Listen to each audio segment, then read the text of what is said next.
Le point de départ de toute situation va le conduire à sa destination.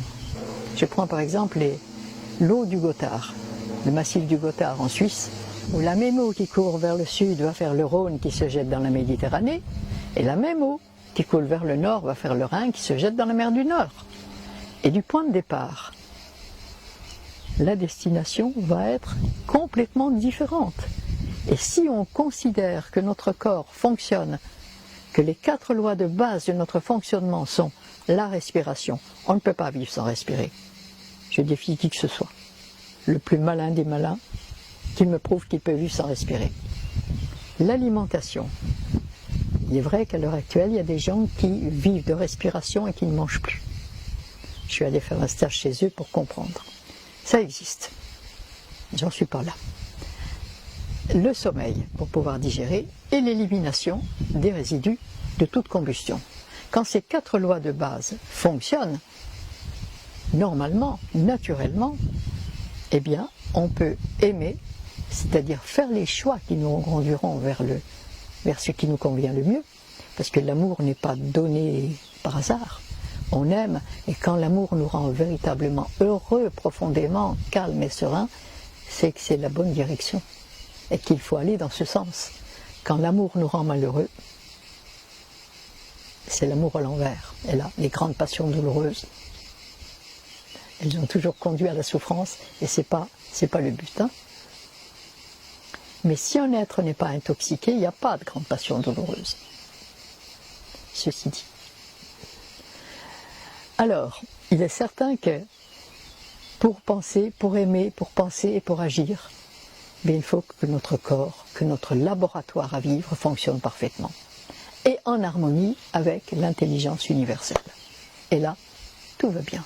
Et nous sommes faits exactement comme les cellules de notre corps, dont le rôle est d'œuvrer l'une par l'autre et l'une pour l'autre au profit de l'ensemble. Et notre rôle sur cette terre, il est le même.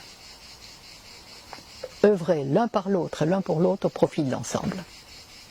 Mais pour ça, il faut être bien.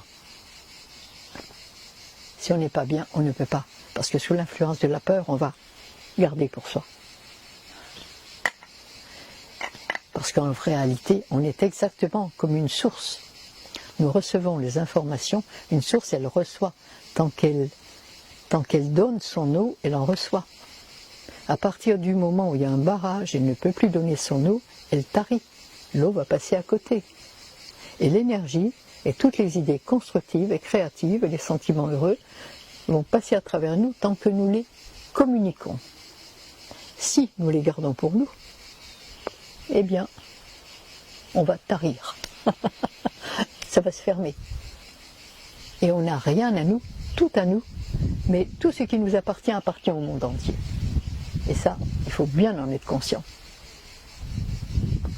C'est le plus grand, c'est la merveille de la vie. Et puis on est venu au monde tout nu et on repartira tout nu. On n'emportera rien. Mais ce qu'on laissera, c'est plus important. Qu'est-ce qu'on va laisser? Quel rôle aurons-nous rempli? C'est la question que je me pose depuis un certain temps. Et je n'ai pas envie de partir de l'autre côté sans communiquer ce que j'ai découvert, ce que j'ai appris, ce que j'ai pratiqué au plus grand nombre. Parce qu'il ne sert à rien de savoir des choses si ces choses ne servent à rien. On est bien d'accord. Alors la cuisine, oui. Alors il est certain que dans un premier temps, quand on parle de transformation alimentaire, de transition alimentaire, on peut avoir on peut craindre de ne pas manger bien, d'être un peu privé, d'être un peu sevré, d'être un peu frustré. Donc se dit, c'est Cyril, mon neveu là, qui lorsqu'il est arrivé ici la première fois, se disait dans le train, oui, son père me disait, j'ai un fils, mais celui-là il se lève quand je me couche, il se couche quand je me lève, je ne sais pas ce que je vais en faire. Mais le gamin était complètement déréglé, il vivait la nuit, il faisait la fête, dans la journée il faisait rien. Il dormait pour récupérer, et le soir il faisait la fête. C'est le cas de malheureusement beaucoup de jeunes. Alors il est certain que j'ai dit à son père, invite-le une semaine, on va bien voir. je vais bien voir qui il est, si c'est possible ou pas. Et on n'était pas arrivé de la gare ici, que je savais que c'était un bon enfant, un bel enfant et qu'il allait partir bien. Mais il se disait dans le train, qu'est-ce qu'elle va me donner à manger? Une carotte, une feuille de chou?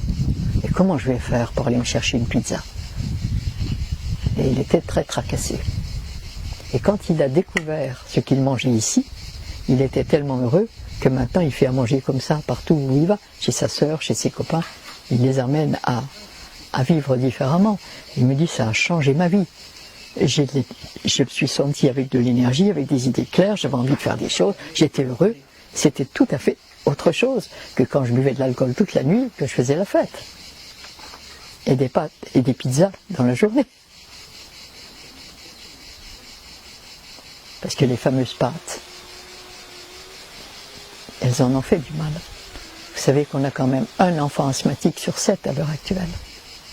Un enfant qui ne peut pas respirer, qui est étouffé par les glaires qui sont à l'intérieur de ses alvéoles respiratoires et qui, pour se décrocher, doivent gonfler pour pouvoir partir. Malheureusement, qu'est-ce qu'on fait? Qu'est-ce que la science a trouvé?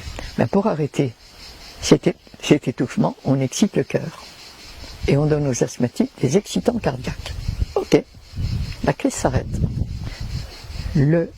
L'asthmatique continue à manger le pain, les pâtes, le riz, les pommes de terre qu'il adore, continue à intoxiquer de plus en plus. Et puis, à 40 ans, il ne meurt pas d'une crise d'asthme, mais d'une insuffisance cardiaque. C'est ce qui est arrivé à mon mari. Et c'est ce qui m'a fait bien réfléchir et aller un peu plus loin dans les études de naturopathie et de comprendre vraiment comment l'homme fonctionne. Et je peux dire à l'heure actuelle que c'est grâce ou à cause de la mort de plusieurs êtres chers et jeunes, bien traités médicalement, que j'ai cherché, que je me suis dit que si le Créateur existait, il ne pouvait pas avoir voulu que ces créatures souffrent autant que je souffrais et voyaient souffrir autour de moi. Et quand on cherche, ça a été écrit quelque part, cherchez, vous trouverez. Un jour, j'ai rencontré quelqu'un qui m'a mis sur la piste. Et quand j'ai découvert, je ne me suis plus arrêté. Parce que ça me parlait et c'était juste. Et ça marche. Et les lois de la vie, les règles, les principes, appelez-les comme vous voulez, il y a des règles de fonctionnement que la vie a établies pour notre corps. Et si on ne les respecte pas, eh bien on souffre, on est malade, on est malheureux. C'est tout. Mais si on les respecte, tout va bien. Et même très bien. Et je suis émerveillée par tout ce qui arrive de beau à chaque instant. Alors, il est certain qu'en mangeant des aliments vivants, parce que manger cru et manger vivant, c'est différent. Le jambon cru, c'est cru. Mais est-ce que vous pouvez mordre dans une cuisse de cochon, dans son jambon, un cochon vivant? Est-ce que vous pouvez mordre dedans, comme un carnivore? Vous ne pouvez pas. Alors, il faut que quelqu'un le tue, le dépece, pour vous le mettre. Le jambon cru, qu'on le veuille ou non, c'est une tranche de cadavre. Désolé. Mais avec du cadavre, on ne peut pas faire de la vie. Pas nous, en tout cas. Alors, il est certain qu'il y a des aliments crus. Le docteur Seignalais a fait un livre sur l'alimentation crue, où il y a énormément de... J'ai son livre de cuisine qui a été institué selon ses méthodes. Il y a énormément de viande crue, de tartare cru, de sauce crue. Mais il est mort très jeune. Et je l'avais vu 15 jours avant qu'il meure. Il faisait une conférence à Montpellier. Et je me suis dit, bon sang, il n'a pas bonne nuit. Hein. Je ne sais pas ce qui se passe, mais... Bah oui. Parce que on n'est pas fait pour manger des aliments seulement crus. On est fait pour manger des aliments vivants. Et l'alimentation vivante, elle est crue forcément, mais elle ne peut être que végétale. Pratiquement, il y a quand même des tolérances, comme les fruits de mer, les huîtres, les oursins, les moules qu'on peut manger crus, c'est vivant, ça on peut. Et puis peut-être les œufs. Les œufs, si on était lâchés dans la nature, on n'est rien, on trouve un nid, on pourrait gober un œuf. Il y a des choses qui font partie, qui viennent de l'animal, mais qui font encore partie de notre alimentation. Est-ce qu'on peut manger trop? Mais il est certain que devant un aliment cru, végétal et vivant, on ne mangera pas trop. Parce que l'arrêt instinctif fonctionne très bien. Notre corps saura très vite nous dire qu'on en a assez. Je me souviens d'une époque où j'étais partie au Baléares avec mon mari, j'adorais les figues, et dans la campagne on trouve des figuiers. Et je me régale. Et à un moment, eh bien, ces figues que je trouvais très bonnes au départ, la bouche me brûlait, ça passait plus. Pourquoi? Parce que mon corps en avait assez. Et mes petites cellules ont dit stop, ça suffit, t'en as assez. Mais devant un aliment cuit et transformé, il n'y a plus d'arrêt instinctif. Donc on peut manger beaucoup plus qu'il ne faut. Je suis bien d'accord que l'excès de poids, c'est pas forcément une pathologie, mais quand même. Un corps, il est fait pour être harmonieux. Et il ne peut bien fonctionner que s'il est harmonieux dans ses formes, s'il fonctionne bien. Et l'obésité aux États-Unis, et qui se développe dans le monde entier, ce n'est pas un signe de santé. On est bien d'accord. L'idéal serait qu'il commence par manger les fruits qu'il préfère, ceux qu'il aime le mieux. Parce que ces cellules sont très intelligentes, les cellules qui composent son corps. Elles savent à la vue d'un fruit ou d'un légume celui dont elles ont besoin. Et on l'aime. Et on va aller vers celui-là. Et j'ai fait des expériences avec mes petits enfants et d'autres enfants avec eux, de mettre des paniers de fruits. Et selon leur tempérament et leur constitution, je savais de quoi ils avaient le plus besoin. Et ils ne se trompaient pas. Une prenait des bananes, des dattes, l'autre prenait des citrons. Mais c'est clair. L'instinct fonctionne très bien. Et les fruits que vous aimez, les fruits et les légumes que vous préférez, sont, à n'en pas douter, les meilleurs pour vous. Alors je ne sais pas ce qu'il y a dedans. Pas plus qu'un animal sauvage ne sait s'il y a du calcium, s'il y a des trucs. Ça, je m'en moque royalement. Mais ce que je sens, et c'est beaucoup plus vrai, c'est ce que mes cellules savent. Elles sont beaucoup plus fines que tous les laboratoires existants. Alors le petit déjeuner, quand on se lève le matin, généralement on a déjà, ce qui est bien, c'est de boire déjà, de boire de l'eau, froide, chaude, tiède, de faire un petit rinçage digestif. Si possible une infusion, parce qu'avec l'eau seule, si on met de l'eau seule dans la machine à laver, le linge ne risque pas d'être lavé. Et la nature nous a donné toutes les plantes qui contiennent des solvants, des saponifiants, des expectorants, il y a tout. La pharmacie de la nature, la pharmacie dite du bon Dieu, elle est complète. Et le pharmacien Louis Sévelinge, qui est à la source du laboratoire Dietaroma, avait refusé de vendre dans sa pharmacie les produits chimiques.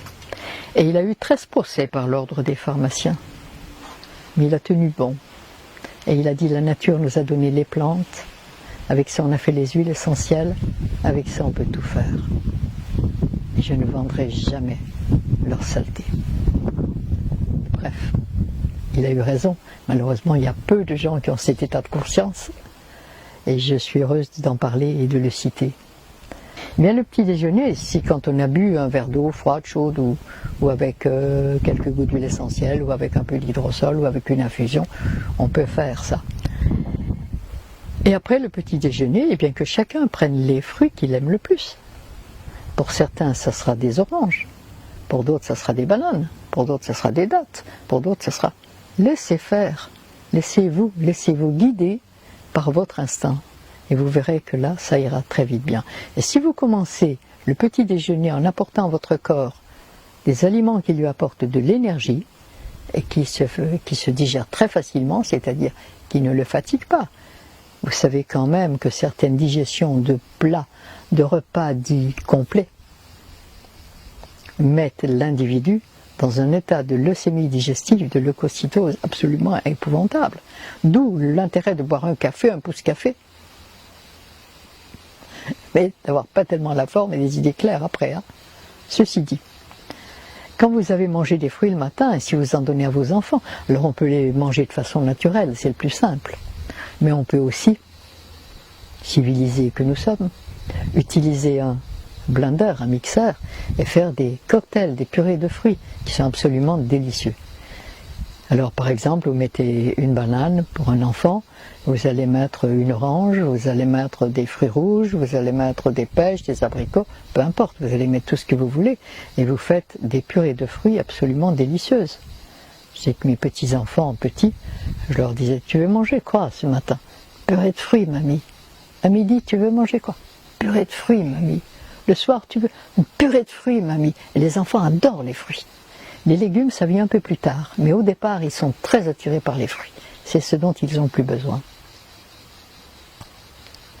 Alors, si on mange des fruits le matin, on va peut-être manger à midi de façon classique ou le soir, mais très rapidement, on va avoir de plus en plus besoin de manger naturellement et de manger davantage des aliments vivants, crus, des crudités, des salades, des graines germées. Et petit à petit, on va rentrer. Mais si on ne commence pas par le matin, c'est beaucoup plus difficile parce qu'on est reparti dans le cycle habituel et ça y est. Et nos vieux goûts, nos vieilles envies réapparaissent. Et il est certain que plus nos cellules baignent dans un milieu empoisonné, plus elles demandent le produit qui fabrique le poison dans lequel elles baignent. Et là, on est dépendant, on est drogué alimentairement. Et certains aiment le chocolat. Pourquoi? C'est un excitant hépatique. Quand le foie est congestionné, il a besoin de son excitant qui est le chocolat. Quand le système nerveux est épuisé, on a besoin de café ou d'alcool ou de thé. Et il est impossible de manger des sucres lents sans un excitant. Alors on est nourri, et pratiquement le monde entier à l'heure actuelle, civilisé, est nourri d'aliments cuits, morts et d'excitants. Et on veut être bien avec ça. On voudrait que le monde marche à l'endroit. Mais il ne faut pas rêver, hein. C'est pas gagné. Il ne peut marcher qu'à l'envers.